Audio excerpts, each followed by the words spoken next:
अनमोल मोती कार्यक्रम में आपका स्वागत है। ओम शांति।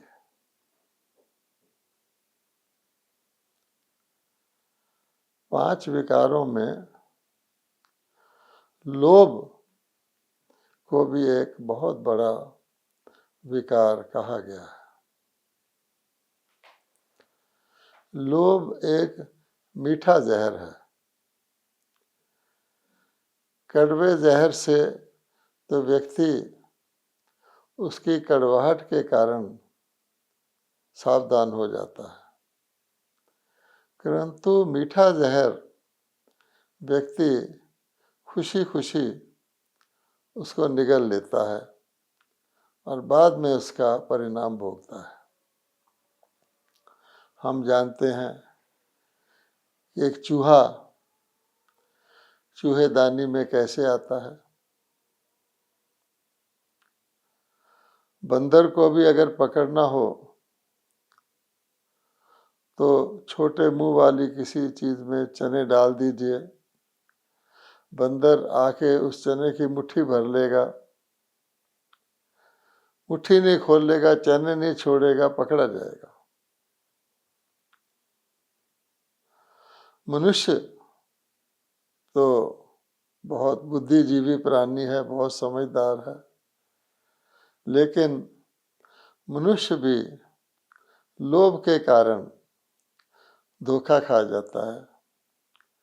उसकी निर्णय शक्ति कमजोर हो जाती है, वो सही निर्णय नहीं दे पाती, समय पर नहीं दे पाती, और इसलिए व्यक्ति सोचता कुछ है, फल उसको उसका कुछ मिलता है।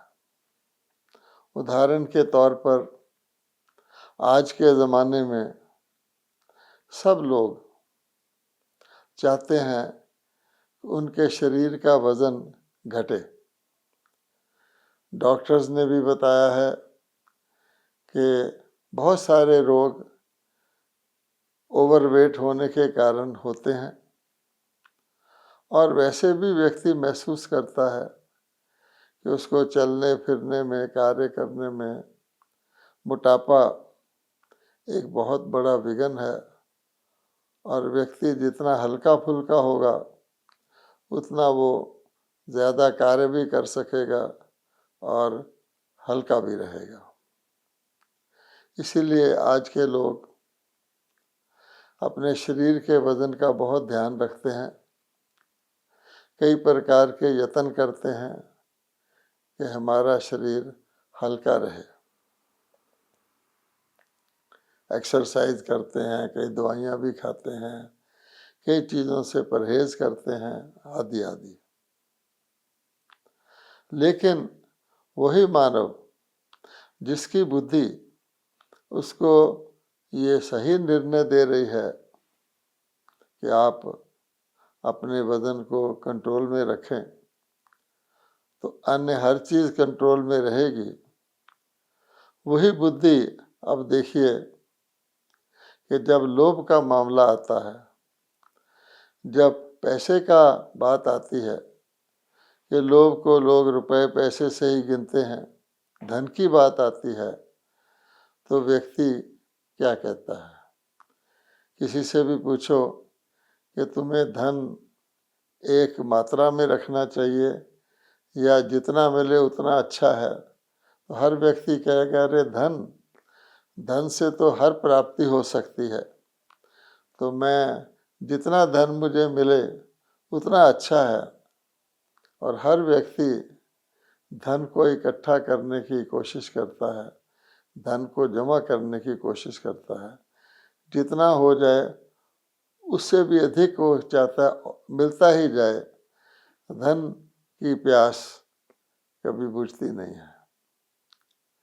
लेकिन अगर आप इस बात को ज़रा गहराई से सोचें, क्या धन भी एक प्रकार से एक बुद्धि पर वजन नहीं है? एक बुद्धि को मोटा नहीं कर देता, बुद्धि पर बोझ नहीं डाल देता? विचार करिए जैसे दुनिया के अंदर, प्रकृति के अंदर हर चीज़ का एक प्रपोर्शन बना हुआ रहता है।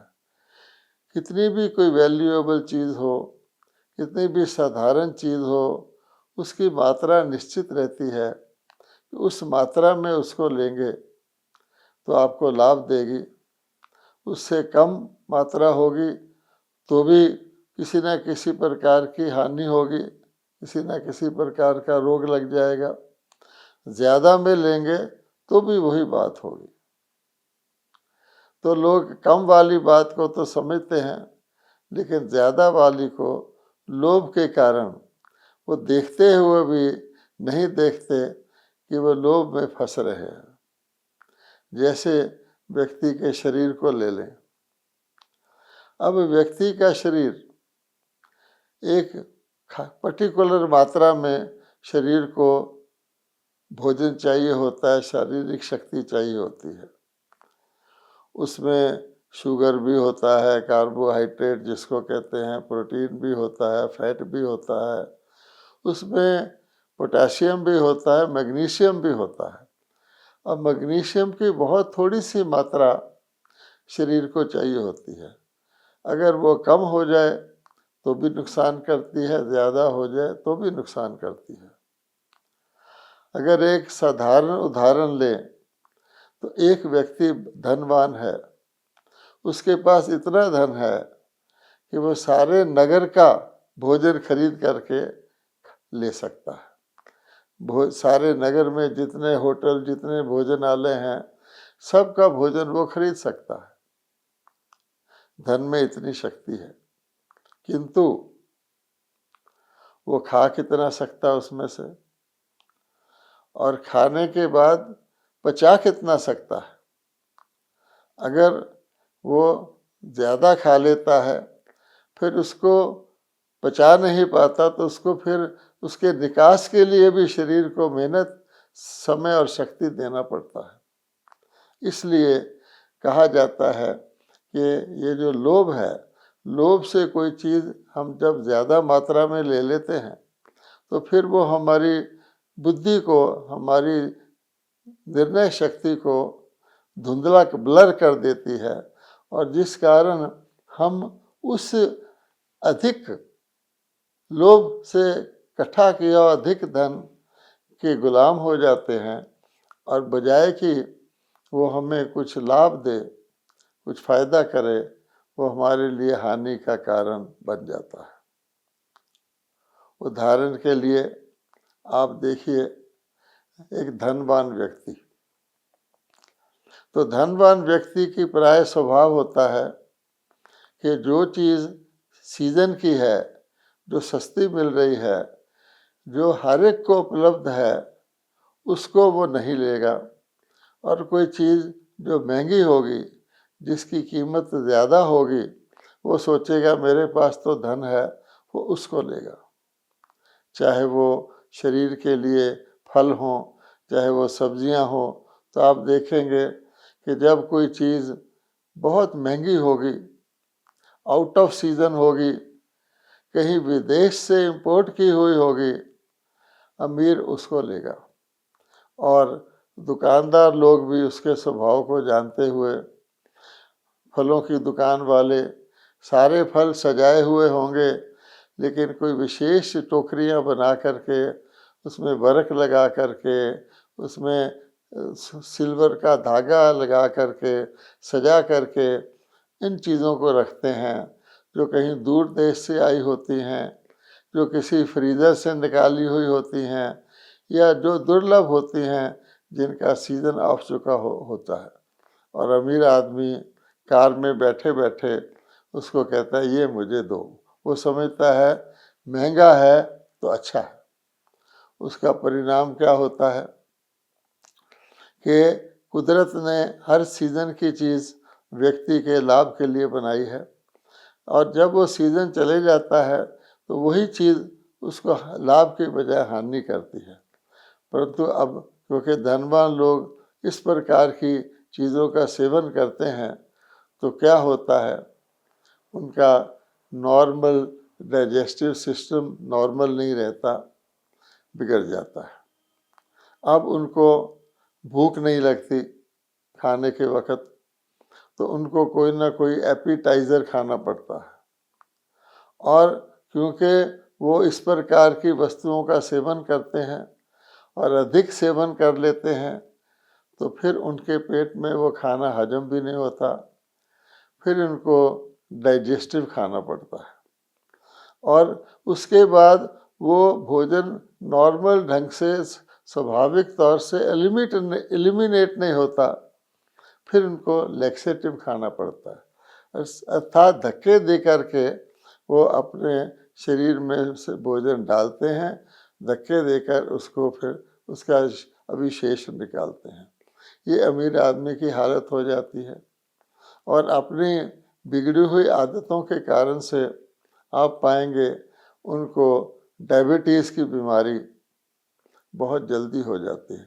बहुत से अमीर लोग आप देखेंगे वो डायबिटीज़ के शिकार हो जाते हैं, या फिर वो हार्ट पेशेंट हो जाते हैं, अर्थात उनको शुगर और फैट खाना एक प्रकार के जहर खाने के बराबर हो जाता है, और डॉक्टर लोग कह देते हैं अगर आपको जीना है तो कृपया इन चीज़ों को हाथ मत लगाइए।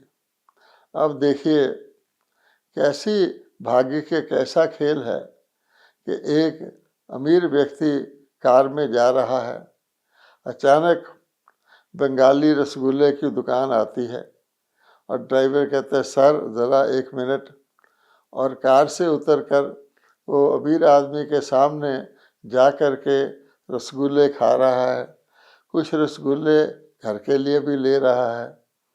अमीर आदमी देख रहा है, वो तो सारी दुकान खरीद सकता है, परंतु डॉक्टर ने कहा हुआ है तुम डायबिटिक हो। अब बताइए उस समय खुशकिस्मत कौन है, वो ड्राइवर है या वो धनवान व्यक्ति है कि वो ले सकता है लेकिन स्वीकार नहीं कर सकता। इसी प्रकार से लोभ के लिए बहुत सारी कथाएं कहानियां बनी हुई हैं। कहा जाता है कि एक व्यक्ति ने कहा, उसके पास बहुत ज़मीन थी, उसने कहा कि जो भी व्यक्ति आए, कोई भी व्यक्ति आए, वो मेरी उसको मैं जितनी ज़मीन वो उसको मैं दौड़ लगवाऊंगा, वो दौड़ता जाए और फिर वापस आ जाए सूर्य अस्त से पहले, तो जितनी ज़मीन वो दौड़ लेगा उसको मैं दे दूंगा। एक लोभी व्यक्ति भी चला गया। अब वो दौड़ता रहा, तेज़ी से दौड़ता रहा कि ज़्यादा ज़मीन ले लूँ, ज़्यादा ज़मीन ले लूँ। फिर उसके दिमाग में आया कि मुझे इतना ही वापस भी भागना पड़ेगा, तो फिर वो सोचने लगा कोई बात नहीं, मैं थोड़ा और आगे दौड़ लेता हूँ। तो नतीजा क्या हुआ कि वापसी पर वो अपने वापस स्थान पर आने से पहले ही शरीर त्याग गया, उसका हार्ट फेल हो गया। तो लोभी का ये हाल होता है। हम देखते हैं अगर वो उतनी ही ज़मीन दौड़ता जिससे वो वापस आ सकता, लोभ के कारण उसने अपने प्राण भी खो दिए। इसी प्रकार से आप देखते हैं कि आज हम क्या देख रहे हैं कि व्यक्ति खामखा अपने लिए, क्योंकि पैसा है तो पैसे से कुछ भी मोल लिया जा सकता है, तो व्यक्ति पैसे से अपने लिए मुसीबत मोल ले लेता है। कैसे? आज हम देखते हैं धनवान लोग जिनके पास बहुत धन है, ज़रूरत से ज़्यादा धन है, वो शेयर्स खरीद लेते हैं अच्छी अच्छी कंपनियों में। जो कंपनियां प्रॉफिट कमा रही हैं, जो कंपनियां ऊंचे जा रही हैं, उनके वो शेयर्स खरीद लेते हैं कि चलो ये पैसा कुछ और कमा के लाएगा, शेयर की वैल्यू भी बढ़ जाएगी और उसके ऊपर जो कुछ भी प्राप्ति होती है डिविडेंड के तौर पे वो भी मिल जाएगी। अब शेयर तो खरीद लेते हैं, नतीजा क्या होता है? अच्छे भले हैं, खाने पीने को सब कुछ है, सब साधन है, पर्याप्त से ज़्यादा धन है, फिर भी शेयर खरीद लेते हैं तो क्या होता है? शेयर मार्केट अप जाती है तो उनका सीना खुशी से फूलने लग जाता है। जब शेयर मार्केट डाउन जाती है तो उनका सीना नीचे आने लग जाता है।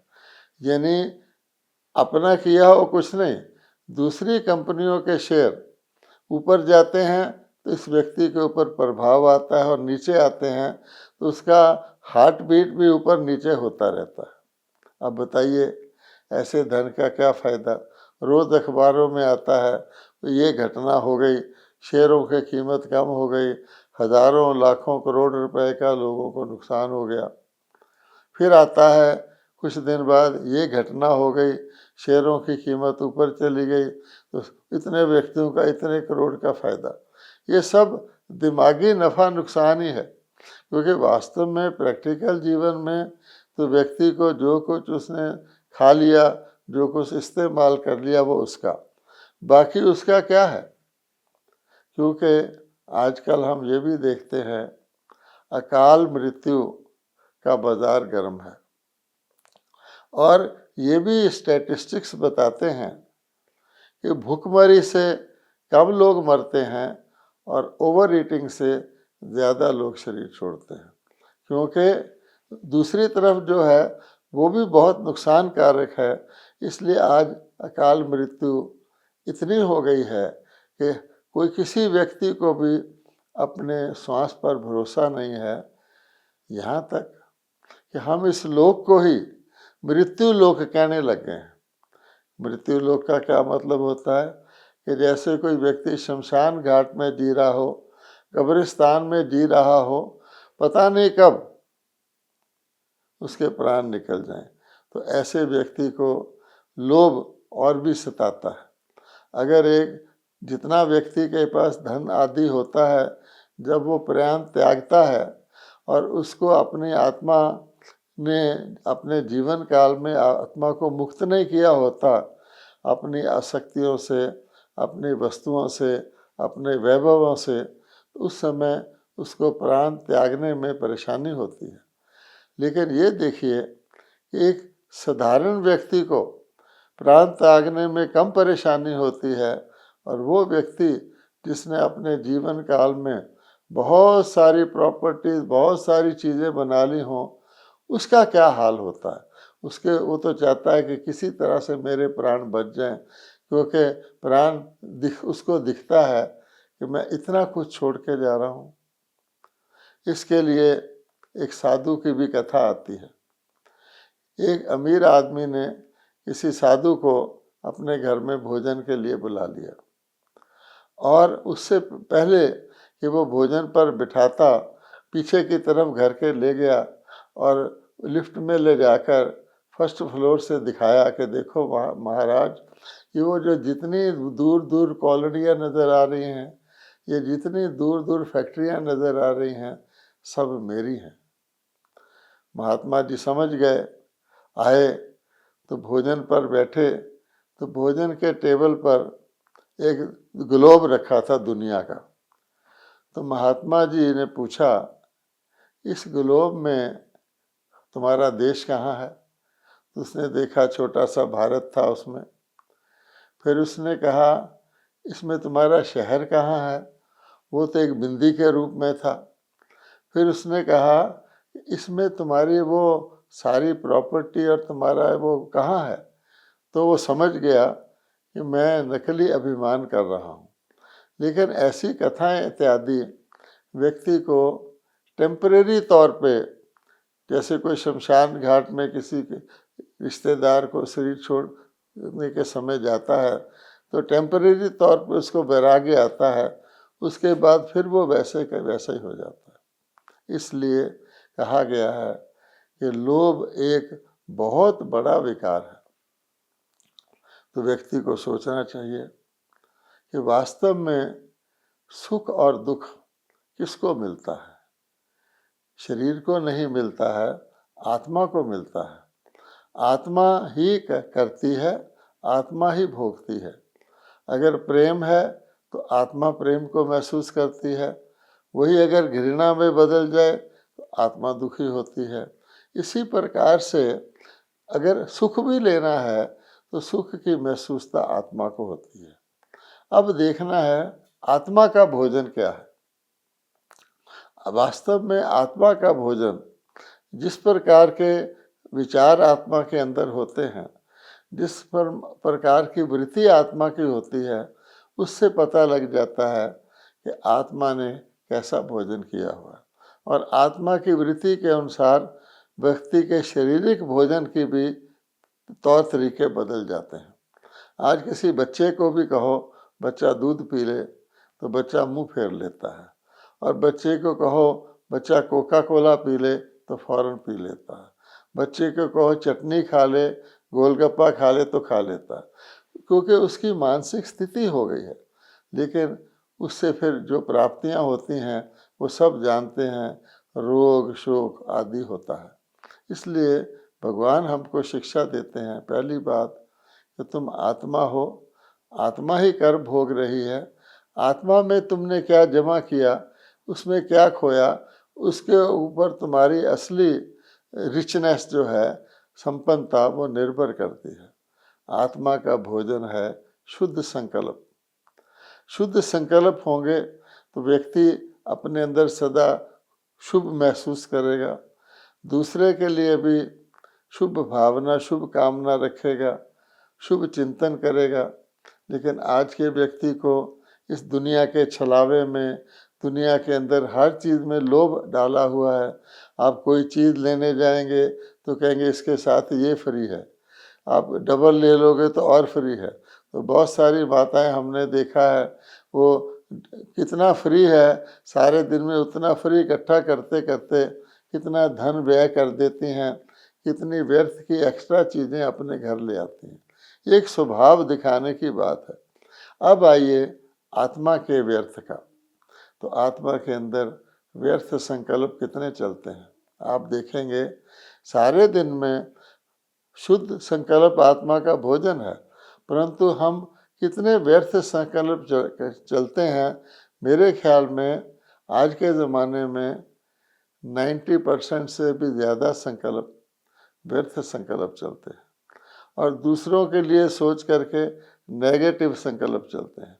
अब जब व्यक्ति इस प्रकार की चीज़ें सोचेगा तो आत्मा का जो नेचुरल स्वभाव है, खुशी, आनंद, प्रेम, वो तो दब जाएगा। वास्तव में आत्मा आनंद स्वरूप है। आत्मा के लिए बताया जाता है ना कि आत्मा सत्य है। सत्य मैंने शाश्वत है, कभी ख़त्म नहीं होती। आत्मा चित्त है, अर्थात आत्मा ही जीव है जो अनुभूति करता है, और आत्मा आनंद स्वरूप है। आनंद स्वरूप एक ऐसी स्थिति है जिसको हम ब्लिसफुल स्टेट कहते हैं। बाकी जितनी आत्मा की स्थितियां हैं वो नीचे की हैं, क्योंकि अगर हम शांति कहते हैं तो अशांति भी है, हम सुख कहते हैं तो दुख भी है, हम प्रेम कहते हैं तो घृणा भी है, लेकिन आनंद का अंटोनिम नहीं होता है। तो ऐसी स्थिति वाली आत्मा जो आनंद स्वरूप है, आज अपने आप को इस बात को ना जानने के कारण कि मेरा भोजन शुद्ध संकल्प है, शुभ चिंतन है, प्रभु चिंतन है, क्योंकि परमात्मा तो हमें कल्याण और शुभ की ही संस्कार देता है। परमात्मा को याद करेंगे तो जिस चीज़ का परमात्मा सागर है वही चीज़ हमको मिलती है। आप परमात्मा प्रेम स्वरूप हैं, परमात्मा आनंद स्वरूप हैं, परमात्मा शांति स्वरूप हैं। तो जिसको आप याद करेंगे वैसे वाइब्रेशन आपके अंदर आते हैं। इसलिए हमको सोचना चाहिए कि लोभ सचमुच एक बहुत बड़ा विकार है। भगवत गीता में कहा गया है काम, क्रोध और लोभ तीनों नरक के द्वार हैं। अर्थात व्यक्ति लोभ के वश अपने जीवन को नरक तुल्य बना लेता है।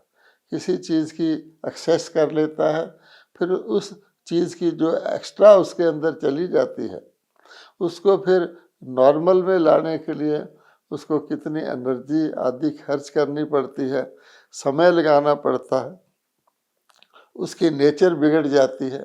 आजकल हर व्यक्ति क्या कहता है, कोई गुस्सा करता है, ज़ोर से बोलता है, फिर कहता है अरे मैंने क्या सोच किया, फिर कहता है दूसरे को माफ़ करना, मेरा भाव नहीं था, ज़रा ऊंचा बोलना मेरी नेचर है, मेरी नेचर है।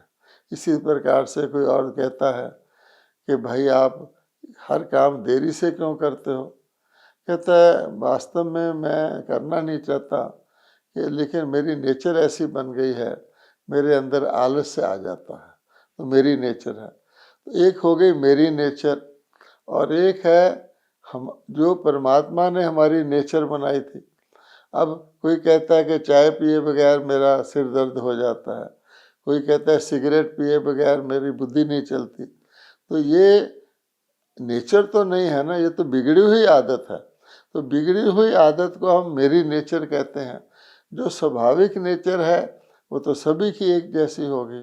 इसलिए ब्रह्मा कुमारीज में अपने आप को लोभ मुक्त करने के लिए शिक्षा दी जाती है। बाकायदा तौर पे व्यक्ति को लोभ धीरे धीरे आया, लेकिन आज लोभ ने मानव को अच्छी तरह से जकड़ लिया है, पकड़ लिया है।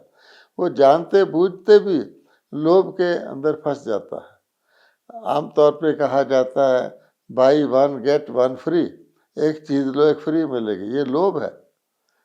आप देखेंगे कि उसकी जो मूल्य है उसकी कीमत के अंदर ही देने वाला वो दो चीज़ें बना के देता है। मैंने तो खुद देखा है कि एक बार buy one get one free के 2 डिब्बे में सर्फ के ले आया था। तो मैंने तोला, तो मैंने देखा जो नॉर्मल था जिसमें 1 फ्री नहीं था, उसका वज़न ज़्यादा था। दोनों को मिला करके 1.5 गुना वज़न बनता था, तो लोभ दिया जा रहा था। फिर आजकल तो by one gate 2 free, 3 free, 5 free तक भी हो गया। व्यक्ति समझ सकता है इसको एक के साथ 5 चीज़ें दे रहे हैं, उसमें क्या होगा, लेकिन लोभ के व्यक्ति वो भी ले रहा है। इसलिए इस बीमारी से, इस मीठे जहर से हमको छूटना है, और उसके लिए प्रभु चिंतन, आत्मचिंतन, शुभ चिंतन की आवश्यकता है। जो ही ब्रह्मा कुमारी जिसको याद की यात्रा कहते हैं, जिसको मेडिटेशन कहते हैं, वो करवा करके, समझा करके आत्माओं को लोभ से मुक्त कर रहे हैं। मुक्ति हम चाहते हैं तो मुक्ति में लोभ मुक्ति भी बहुत आवश्यक है, नहीं तो हम बंधनों में फंसे रहेंगे। चाहेंगे संबंध में जाना, लेकिन हमारा सारा सब संबंध बंधन में बदल जाएगा लोभ के कारण। ओम शांति।